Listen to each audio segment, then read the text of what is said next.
Il y a tout. Tout ? Absolument tout. Le déluge et les grandes tempêtes. Et l'eau calme dans l'attente de la terre retrouvée. Toutes tes peines, toutes tes joies, toutes mes peines aussi. Très heureux de vous accompagner pour cette soirée anniversaire des 40 ans d'Actes Sud Papier.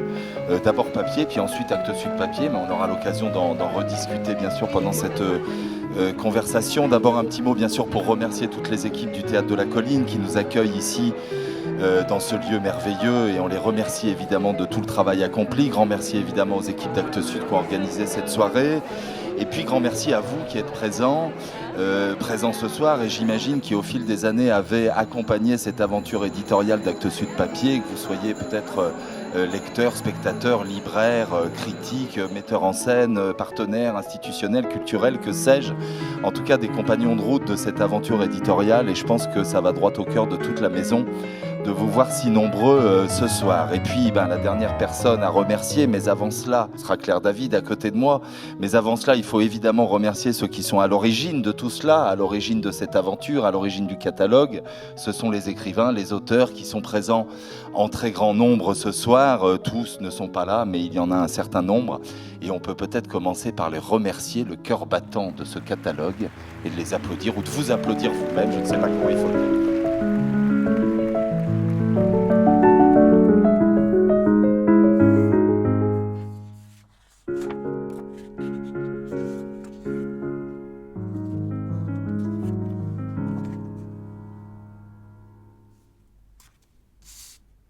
C'est en 1985 que Christian Duperron fonde les éditions Papier. Donc c'est pas du tout Actes Sud au début, c'est vraiment Papier, les éditions Papier.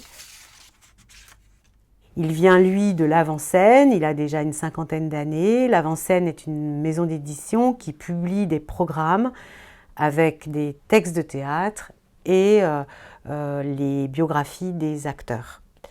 Il y a un désert éditorial autour du théâtre, et Duperron décide de sortir le texte de théâtre, la pièce, de l'ombre. Il a envie de donner au texte de théâtre un statut de livre. Il frappe fort, 120 titres en une année, une maquette unique, une vision.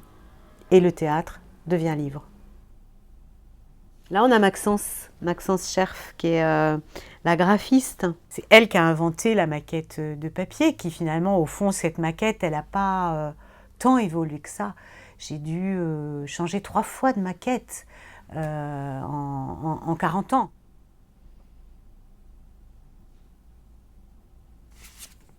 Voilà, alors comment moi j'arrive dans cette histoire, en fait, c'est, on va dire, un peu le hasard de la géographie.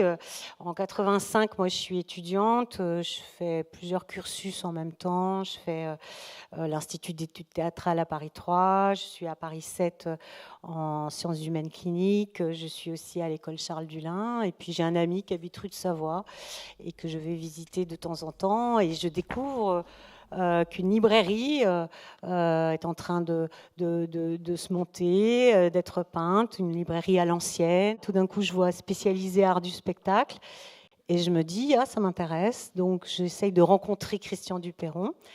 Il m'accorde tout de suite un déjeuner et ce déjeuner est assez révélateur pour moi. Je le trouve un peu fou. Il me raconte son aventure dans tous les sens. Je ne suis pas sûre de tout bien comprendre, mais je me dis j'ai envie d'en être. Puis il me dit viens me rejoindre au Festival d'Avignon puisque je commence une librairie, la librairie du festival qu'il appelle au démarrage la roulotte des auteurs.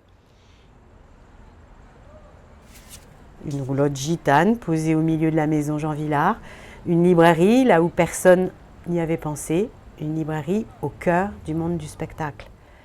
Il me lance, aide à ranger les livres, et puis là, pour moi, tout a commencé.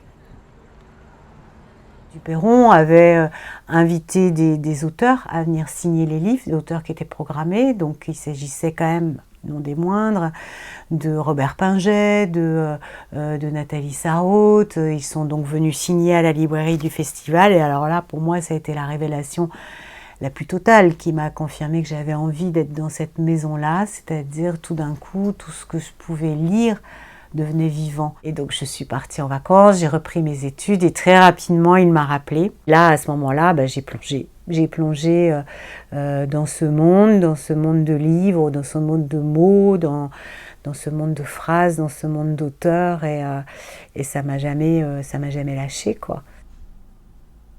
Il y avait quelque chose que je cherchais au niveau du mot, comment nommer poétiquement, comment nommer aussi dans le soin, comment le fait de parler au fond est essentiel, et d'écrire derrière, c'est-à-dire de fixer cette parole. Et le théâtre, c'est ça, c'est le mélange de la parole, de l'oralité, avec quelque chose qui s'ancre dans un texte. Et puis après, dans l'édition, ça s'ancre encore plus, ce qui va d'ailleurs poser de problème parfois pour faire des livres à partir des pièces de théâtre qui sont, on va dire, condamnées à l'éphémère, a priori. Et en fait, l'éditeur vient à l'encontre de ça, vient fixer quelque chose de l'éphémère de la représentation.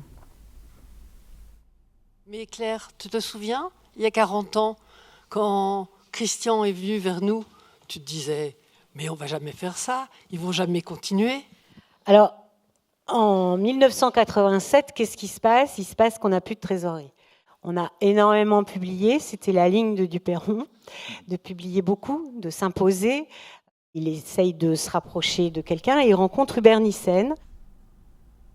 Hubert Nyssen pratiquait le théâtre, Hubert Nyssen aimait la pensée du théâtre et il aimait le texte de théâtre. Donc, tout d'un coup, une complicité, une alliance s'est tout de suite fait. Et donc, à ce moment-là, nous sommes devenus Actes Sud Papier et nous sommes restés Actes Sud Papier. Et nous sommes toujours Actes Sud Papier.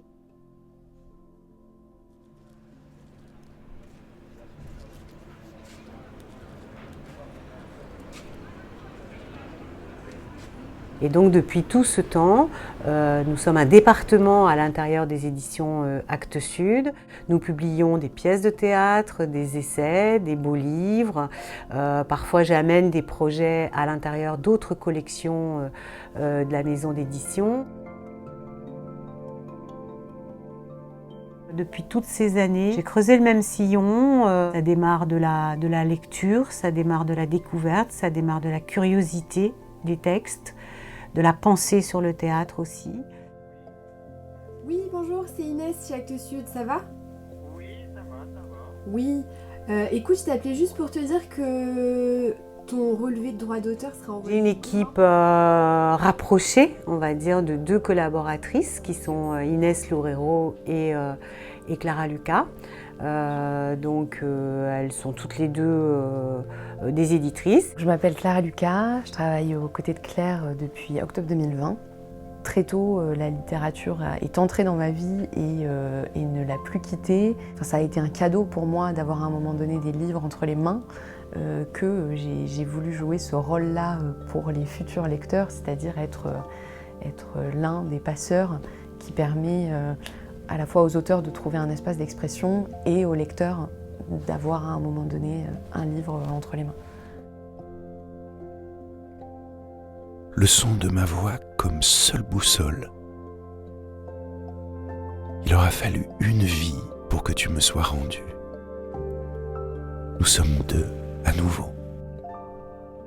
Nous nous confondons avec les murmures alentours. Aujourd'hui, le catalogue comporte 860 pièces de théâtre et j'ai aimé le constituer de façon très ouverte, c'est-à-dire avec des écritures et des styles extrêmement différents. Les metteurs en scène ont besoin d'avoir ce répertoire, de pouvoir aller parfois redécouvrir des pièces qui sont tombées dans l'oubli pendant 20 ans et tout d'un coup, on a un metteur en scène qui décide de le monter, Officiel d'Avignon par exemple, et nous derrière, on va relancer ce titre, faire une réimpression, le remettre en avant. Puis après par la suite de particulariser, on va dire, la destination de certaines pièces vers le jeune public. On a pu créer comme ça Eyoka Jeunesse. Salut Crush-Pat, t'es pas drôle. Je suis le loup et je vais te croquer. Oh, croche-patte, il y a longtemps que les loups mangent plus les biquettes. Mon objectif, c'est de constituer un répertoire, mais aussi un lieu de formation. C'est-à-dire, ce lieu de la transmission, c'est un lieu de la formation.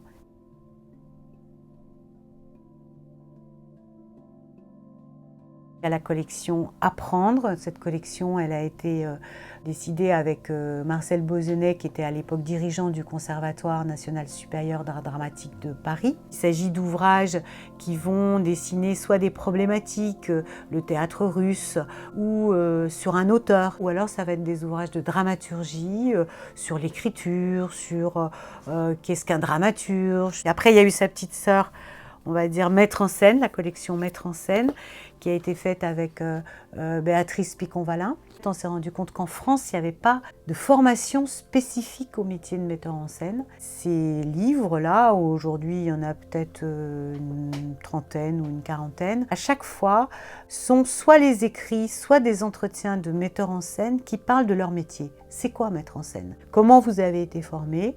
Et comment vous mettez en scène. Ensuite, il y a la collection Le Temps du Théâtre. Et la collection Le Temps du Théâtre, en fait, étonnamment, elle a été créée d'abord chez Actes Sud par Georges Banu. C'est plutôt des gens qui se retournent et qui vont essayer sur leur carrière et qui vont essayer de transmettre quelque chose de leur expérience. Transmettre, faire un petit peu un arrêt sur leur expérience. Et puis ensuite, il y a tout le choix des beaux livres, des artistes qui font œuvre plastique et de pensée sur le théâtre par leurs gestes. Et puis parfois, on peut décider de faire des ouvrages complètement hors collection, c'est-à-dire qui sont entre la pièce et le beau livre, c'est illustré. Enfin voilà, récemment, on a fait un Le Porello avec Wajdi Mouawad. Si je devais résumer Actes Sud Papier en un mot, ce serait vraiment, je pense, création. Justement, par la diversité et la richesse des collections, on peut tout faire. Actes Sud, c'est une maison dans laquelle on accueille des auteurs et surtout, voilà, encore une fois, de la pensée. C'est vraiment pour ça que c'est un refuge, un endroit où on se sent bien, où on se sent accueilli, où la parole et l'expression est possible et respectée.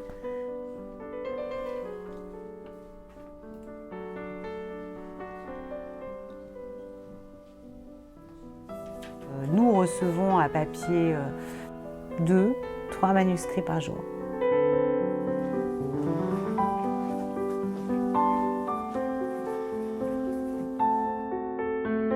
Au vu du nombre de textes qu'il y a, il nous faut bien à un moment donné trancher, dire oui ou non, et ça c'est vraiment la majeure partie de notre travail, c'est d'avoir à prendre une décision. Quand on accueille un auteur au catalogue, il y a toujours une question qu'on se pose, c'est est-ce que c'est un auteur qui va écrire encore ? On sait que quelque chose va venir de la part de l'auteur ou de l'autrice, on ignore quoi, mais on sait que ça va venir. Et là, ça va être évidemment un texte, et alors peut-être une pièce de théâtre, mais peut-être effectivement un roman, ou peut-être un récit, ou peut-être de la poésie. Ce qu'on veut, c'est vraiment voir quelqu'un se déployer et un écrivain se déployer.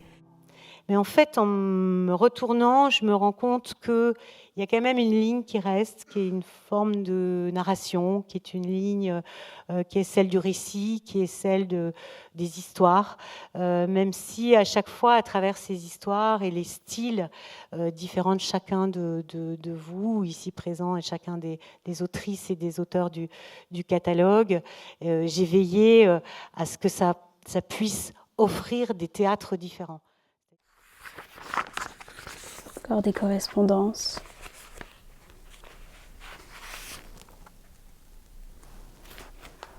Un manuscrit.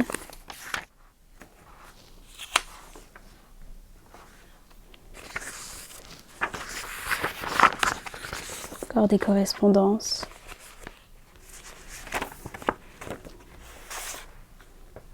On a des photos de la pièce.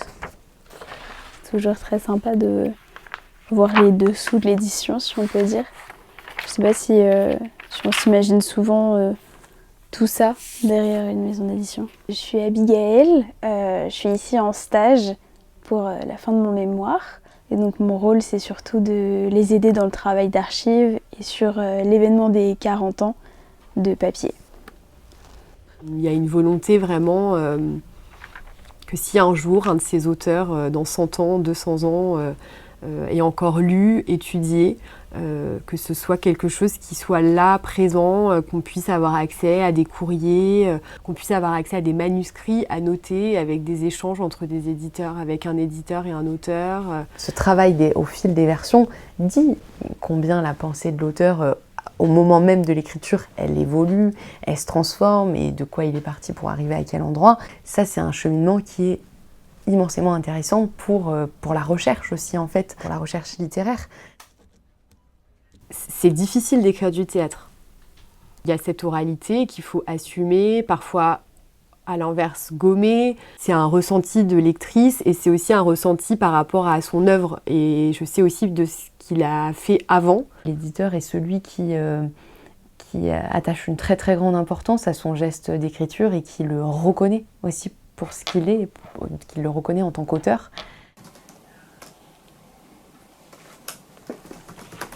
Donc là, c'est un document qui a été revu. On peut voir avec toutes les corrections. Donc on peut voir que ça commence à prendre forme. C'est vraiment sur le papier la forme finale du livre. Il y a le souhait de ma part de nous alléger parce qu'on est dans un autre contexte aujourd'hui où je pense que les bureaux des maisons d'édition, je sais qu'on n'est pas les seuls à se poser cette question, vont évoluer. BNF a été tout de suite intéressé par ces archives parce que beaucoup de nos auteurs ont déposé leurs propres archives à la BNF et donc ça avait du sens.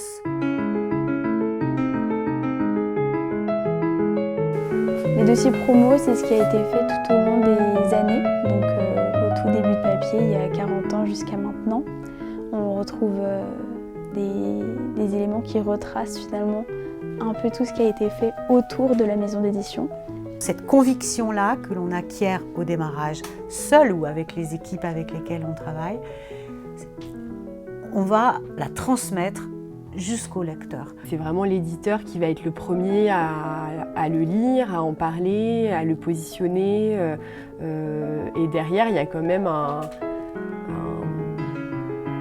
il faut ambiancer tout le monde, quoi.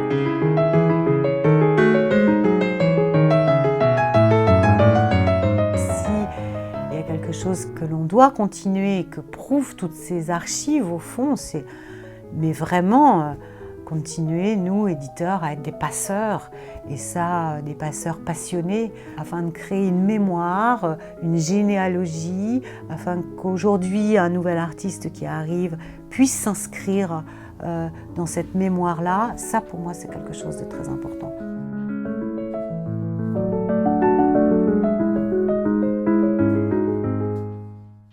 Le catalogue aujourd'hui, c'est 524 auteurs. 403 auteurs français et francophones, donc 305 vivants, 121 auteurs étrangers, donc 45 vivants. Donc ces chiffres quand même pour dire combien c'est un catalogue contemporain et extrêmement vivant, un catalogue d'aujourd'hui. Quelle chance d'avoir, en tant que maison d'édition généraliste, d'avoir ce catalogue si vaste, si divers. Et avant toute chose, voilà, c'est ça pour le coup, c'est l'engagement d'une maison d'édition, d'être, en tout cas de la nôtre, mais d'être engagé sur ces quêtes d'écriture diverses et variées, mais qui chacune va ouvrir une porte comme ça, hein, va nous permettre d'entrevoir, de ressentir surtout avant toute chose. Et c'est ça, c'est vrai que cette écriture théâtrale, elle a l'art d'aller droit au cœur, et c'est quand même extrêmement puissant. Mais parfois, vous savez, un moment marquant, c'est une petite découverte. C'est-à-dire, c'est la joie de la lecture d'un texte qui tout d'un coup va vous sauter à la gueule et tout d'un coup vous allez dire mais c'est évident. Et oui, mais c'est ça, mais qui est derrière ce texte ? Et on sent qu'on va faire un bout de chemin avec cette personne. Joseph Danan. Et ça, c'est des vraies joies.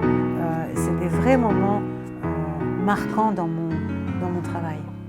Simon Falguière, Vincent Farras, Romain Faure, Laurent Godet.